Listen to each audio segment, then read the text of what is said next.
that long have returned with word of great white father, that no white man will set foot on sacred soil.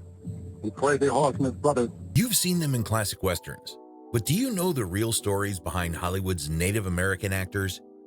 These forgotten legends shaped cinema, fought stereotypes, and left behind a legacy few recognize today. Let's dive into their history. Number 20, Nippo T. Strongheart. Ever wondered who made Hollywood's first push for authentic Native representation? Meet the man who fought Hollywood from behind the scenes. Nippo T. Strongheart wasn't just an actor.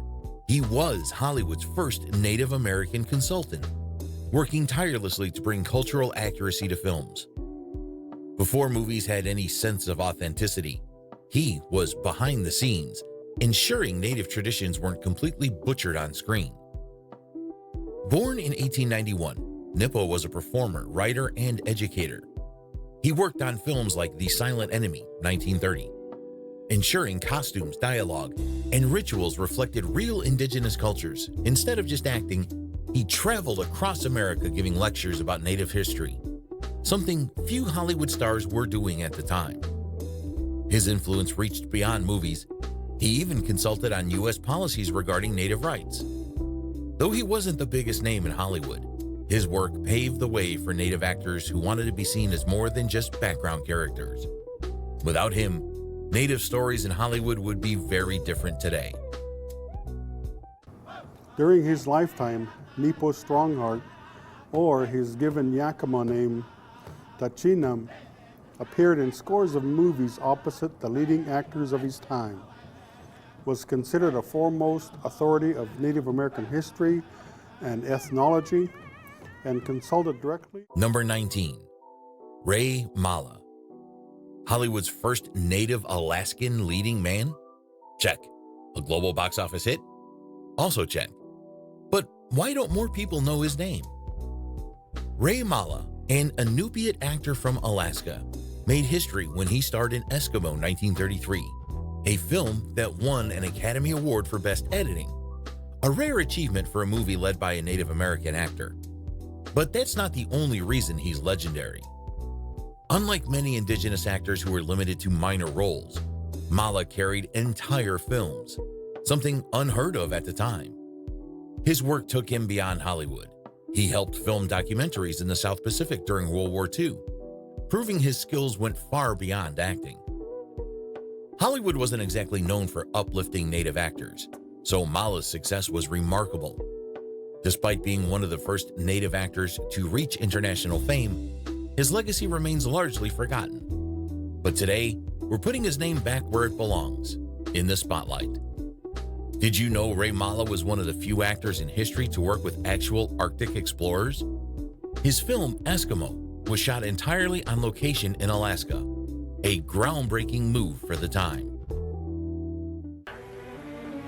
Mala! Mala!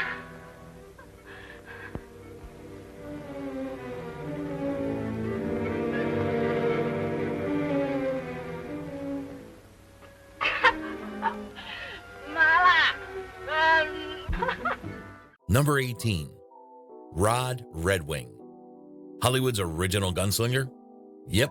The guy who trained John Wayne and James Stewart? Also yes. But his real identity?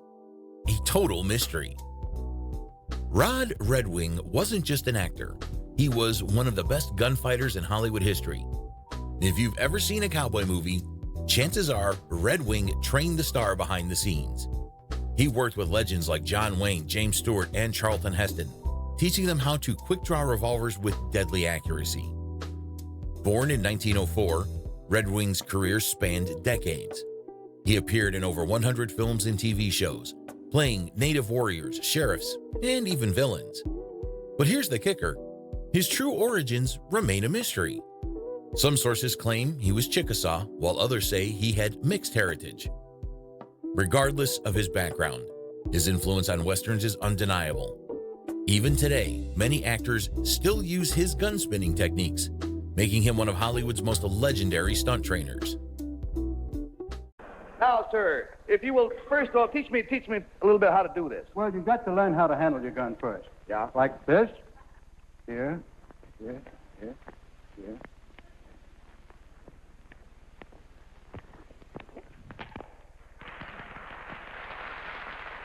Number 17, Jay Silverheels. You know him as Tonto, but did you know he almost became a professional athlete instead of an actor? Jay Silverheels is the face of Native American Hollywood legends. As Tonto in The Lone Ranger from 1949 to 1957, he became one of the most recognizable Native actors in history. But acting wasn't his first calling. He was actually a star lacrosse player and nearly pursued a sports career instead. Born on the Six Nations Reserve in Canada, Jay worked in Hollywood at a time when Native actors were rarely given speaking roles. Instead of just playing the silent warrior, he fought for better representation and even founded the Indian Actors Workshop to help Native performers break into the industry. Though The Lone Ranger made him famous, he disliked how Hollywood stereotyped Native characters. He once joked, "I never thought I'd spend my life saying, me Tonto." Jay Silverheels was the first Native American actor to have his name on the Hollywood Walk of Fame. It will be told at our campfires how the Chiricahua was fought, how the great Cochise led us. The great wagon train destroyed, the wagons and horses taken, corn for the whole winter, blankets, guns. Number 16, Iron Eyes Cody. An iconic Native American face. But was he really Native? The truth behind Hollywood's most famous crying Indian might shock you. Iron Eyes Cody's face is burned into American pop culture. He's the solemn Native American shedding a tear in the famous 1970s environmental PSA. But here's the twist. Despite claiming to be full-blooded Cherokee, his real name was Espera de Corti, and he was actually Italian American. For decades, Cody insisted he was Native, adopting the culture, the language, and even marrying a Native woman. He starred in over 200 films, always playing the wise chief or warrior. But in 1996, his real Italian roots were exposed. Did he lie, or did he truly embrace the Native identity? Despite the controversy, his impact on Native representation in Hollywood can't be ignored. Many Native communities respected him for bringing awareness to Indigenous causes, proving that identity is sometimes more than just blood. It's about belief and action.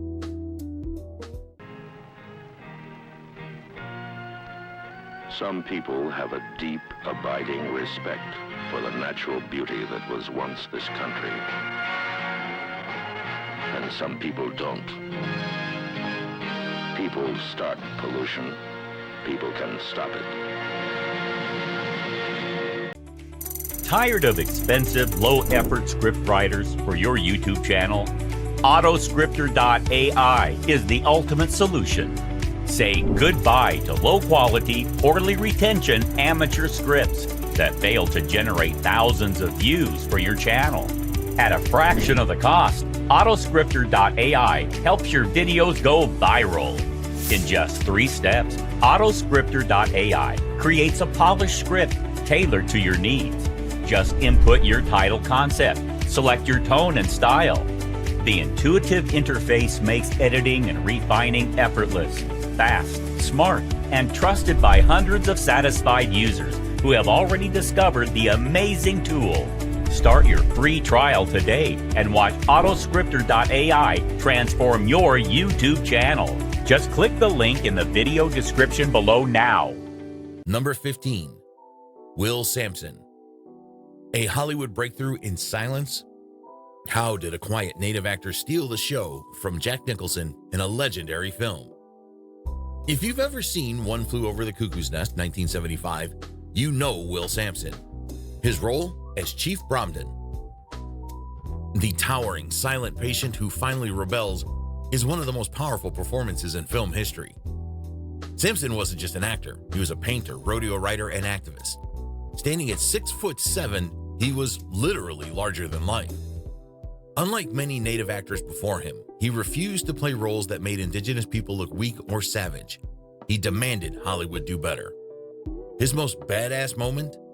In White Buffalo 1977, he fought a mechanical buffalo so bad it kept breaking down. He reportedly laughed and said the real buffalo spirits wouldn't allow it. Classic Will. Will Sampson was one of the few Native actors who performed real ceremonial blessings before film shoots, believing it brought good energy to the set. Yeah, that affects me. I've seen a lot of that throughout my life while I was growing up and working around the country at different jobs and things, and always done or tried to do things for the Indian schools and Indian children. And the thing that I've found is they're very proud to be an Indian. They're very proud, but they don't know what they're proud of, you know, but they know they're proud, and it's lost somewhere in that, in between there. And the only thing that I could think of, or could possibly be the answer, was I looked around, there are no Indian heroes for the children. Number 14, Chief Thundercloud. Hollywood's first ever Tonto? Before Jay Silverheels, this Native actor defined the role, but his real name might surprise you. Before Jay Silverheels, Chief Thundercloud was the original Tonto, debuting in the Lone Ranger series from 1938 to 1939. His real name, Victor Daniels. Sounds less intimidating, right? Born to Cherokee parents, he was one of the first Native actors to play lead roles rather than just being a side character. His deep, booming voice made him perfect for tough warrior roles in classic westerns. Thundercloud took his heritage seriously. He often refused scripts that portrayed Native Americans as foolish or weak. But Hollywood still had its way. In some films, they forced him to speak made-up Indian languages, something that frustrated many Native actors of his era. Even though he wasn't the biggest Hollywood star, his trailblazing role as Tonto paved the way for the Indigenous actors who followed. Sinahoga, you have the blood and courage of great warriors, and now you have the learning of the white man, and may you use it always to keep peace. For soon you will be greatest of all chiefs. May it be many moons, my father.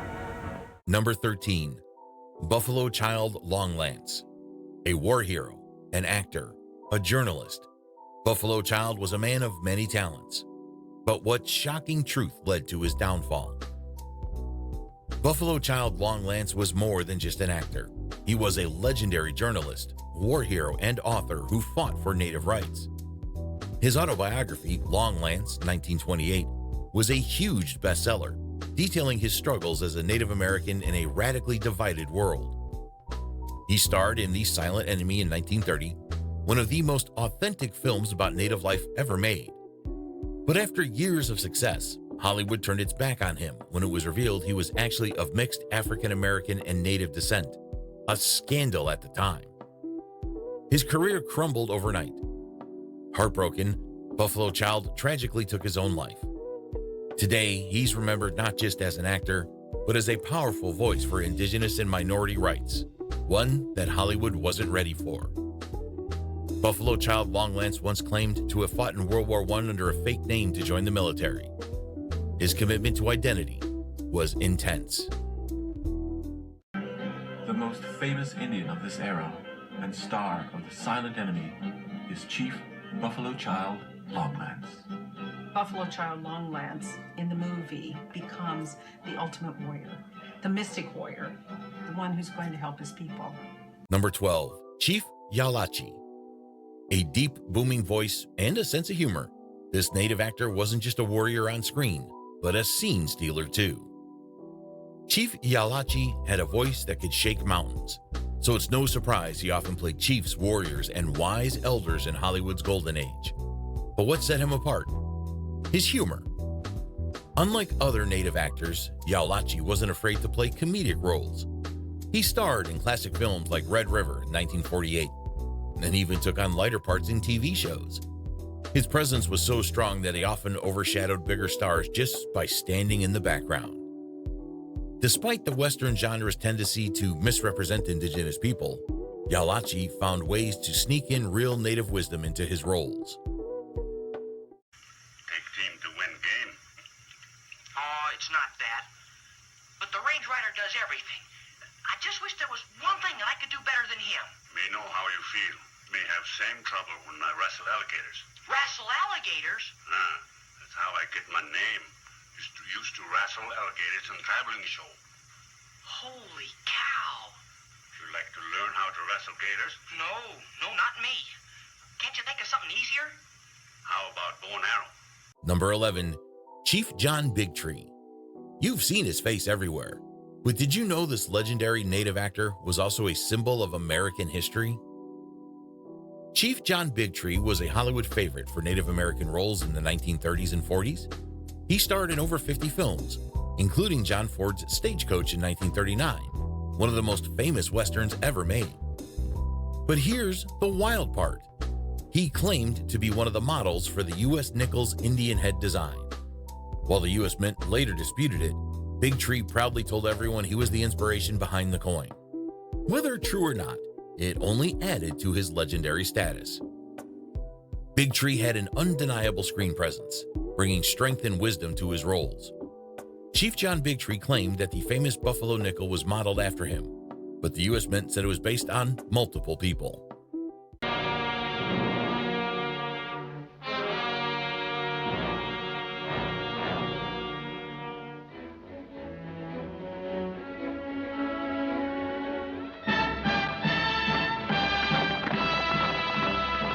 Number 10, Chief Dan George, an Oscar-nominated Native American actor in Hollywood's golden age. Chief Dan George broke records and stole scenes like no other. Chief Dan George wasn't just an actor. He was a poet, chief, and activist who became the first Native American actor to be nominated for an Academy Award. His breakout role in Little Big Man, 1970, alongside Dustin Hoffman, turned him into a household name. But here's what made him special: his quiet but powerful presence. While Hollywood often forced Native actors to play stereotypical warriors, Chief Dan George brought depth, humor, and wisdom to his roles.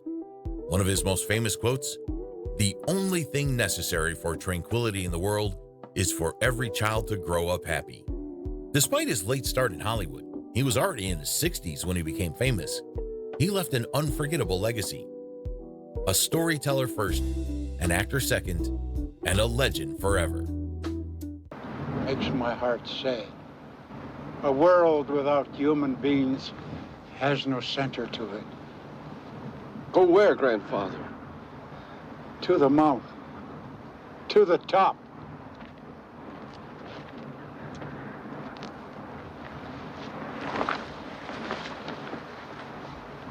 Number 9, Eddie Little Sky. Not just another background warrior, this Lakota actor fought for dignity in Hollywood, even when the industry worked against him. Eddie Little Sky appeared in over 50 films and TV shows, but what made him different? He fought for Native representation on and off screen. Unlike many actors who were forced to accept stereotypical savage roles, he always worked to add authenticity to his characters. Born in 1926 on the Pine Ridge Reservation, he started out in Western like A Man Called Horse, 1970. But instead of just being another Indian warrior, he used his platform to educate people about real Lakota traditions. He once said, "Hollywood can make all the Westerns it wants, but it's up to us to tell the truth." Eddie Little Sky was so dedicated to authenticity that he often corrected directors on set when they got Native customs wrong.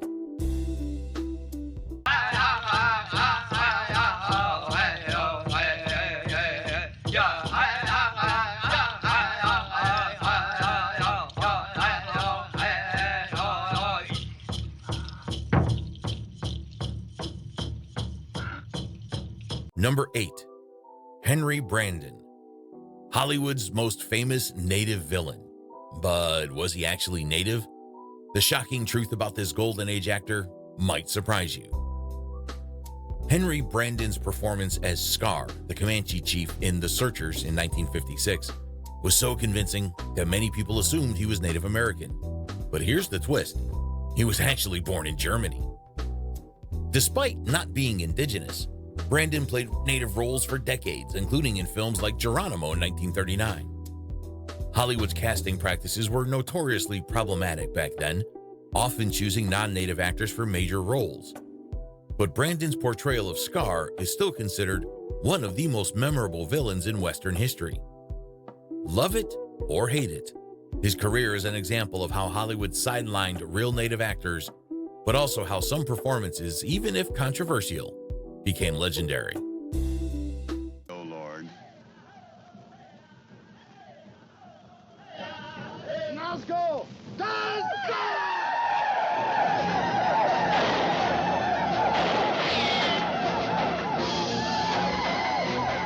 Number 7.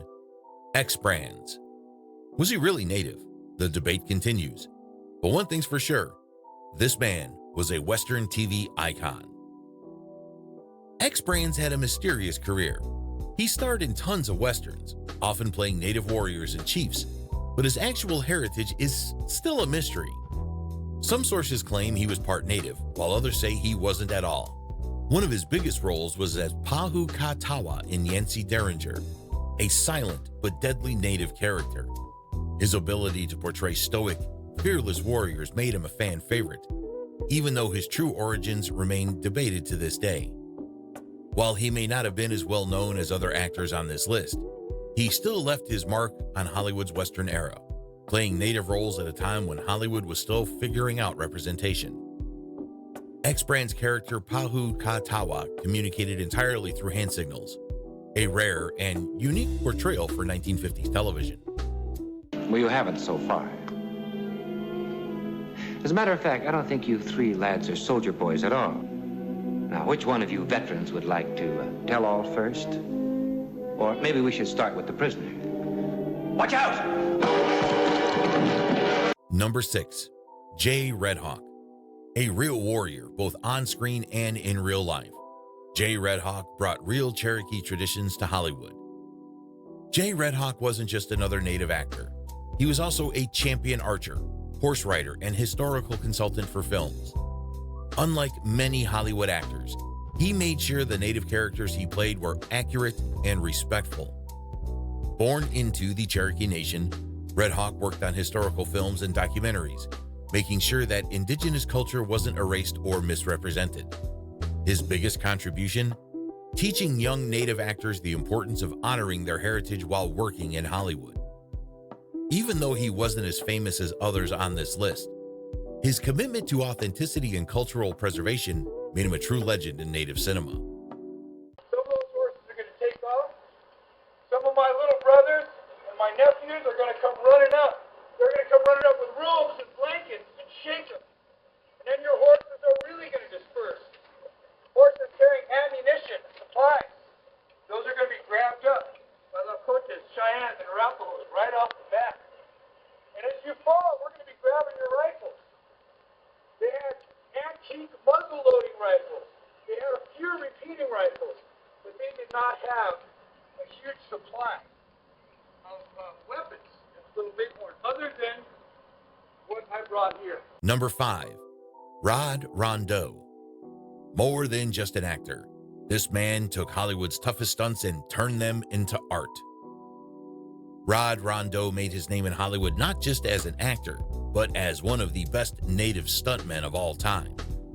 If you've ever seen a Western where a native warrior does a crazy horse stunt, there's a good chance it was Rod. Born into the Crow Nation, Rondeau worked in major films and TV shows, bringing authenticity to every role he played. He mentored young native stunt performers, making sure that Indigenous actors had a place in the action movie industry. His philosophy? If you're gonna fall like you mean it. That attitude made him one of Hollywood's most respected stunt coordinators. Rod Rondeau had been thrown from a galloping horse over 500 times for Hollywood films, and he still keeps doing it. I just want a chance.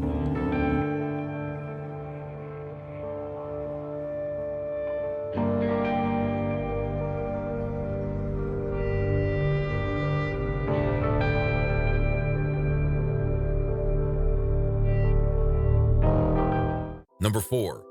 John War Eagle. He played warriors and chiefs, but his most powerful role? That of a storyteller, keeping native traditions alive. John War Eagle was one of the first Lakota actors to break into mainstream Hollywood. His performances were always dignified, wise, and powerful, and he refused to play anything that disrespected his heritage. His most famous films include Tomahawk 1951, and Buffalo Bill 1944, where he played strong Indigenous leaders. He believed acting was a way to educate the world about real Native culture, not just entertain. Even off-screen, he was a passionate storyteller, making sure that traditional Lakota tales were passed down to future generations. Hear the words about this thing. Yesterday, the buffalo was many as the blades of grass upon the prairie. Today, the buffalo is few as the leaves of the oak tree in winter. The white man has done this thing, so the red man will starve. When the buffalo is gone, we starve. We have no meat to eat, no hides to make teepees, no robes to make beds. Brothers, it's not good for man to hear his woman and children crying. Number 3, Richard Ray Whitman. Actor, activist, poet, Richard Ray Whitman wasn't just in Hollywood. He was a movement. Richard Ray Whitman used his talent to fight for Native American representation in the film industry. He didn't just act. He made sure that Indigenous actors got a fair shot in Hollywood. His most famous role, The Cherokee Word for Water, 2013, where he played an activist fighting for Native rights. His work goes beyond Hollywood, making sure that Indigenous voices are heard everywhere. On Native Ground, and this is Richard Ray Whitman. And what do you want the audience to get from that movie that we just saw, the documentary we just saw? Well, I just think, history, too often Indian history gets lost in the greater American history story. And I would say for this film, I just came from the screening as well, it's history alive, in the sense of memory alive. We're very much a part of American history, but we're also very much a part of our Indian history. And so I think it's important. Too often our generations don't know what happened 10 years ago or 20 years ago, and myself included in that mission. Number 2, Jim Thorpe, the greatest athlete of all time. But did you know he was also a Hollywood star? His story is almost too unbelievable. Jim Thorpe is a legend in sports history, but few people realize he was also a Hollywood actor, an Olympic gold medalist, an NFL and MLB player, and a war hero. Thorpe did it all. But after sports, he turned to Hollywood, where his struggle for respect was just beginning. Despite being a global icon, Hollywood refused to give him leading roles, instead casting him in background warrior roles. Even worse, when Warner Brothers made a movie about his life, Jim Thorpe All-American 1951, they didn't even let him play himself. They cast Burt Lancaster, a white actor, in the lead role. Still, Thorpe used his fame to fight for Native American rights in Hollywood and beyond. He was named Bright Path by his Native American mother. Most everybody else knew him as Jim Thorpe, two-time Olympic gold medalist and the world's greatest athlete. Number 1, Luther Standing Bear. The first Native American movie star, the man who defied Hollywood stereotypes before it was even a conversation, a true pioneer. Luther Standing Bear wasn't just the first Native American actor in Hollywood. He was also a writer, educator, and activist who spent his life correcting the lies Hollywood spread about Indigenous people. Born in 1868, he grew up in a time when Native Americans were being forced into boarding schools designed to erase their culture.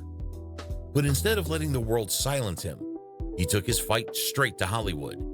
He starred in silent films and early westerns, ensuring that Native culture was portrayed with dignity.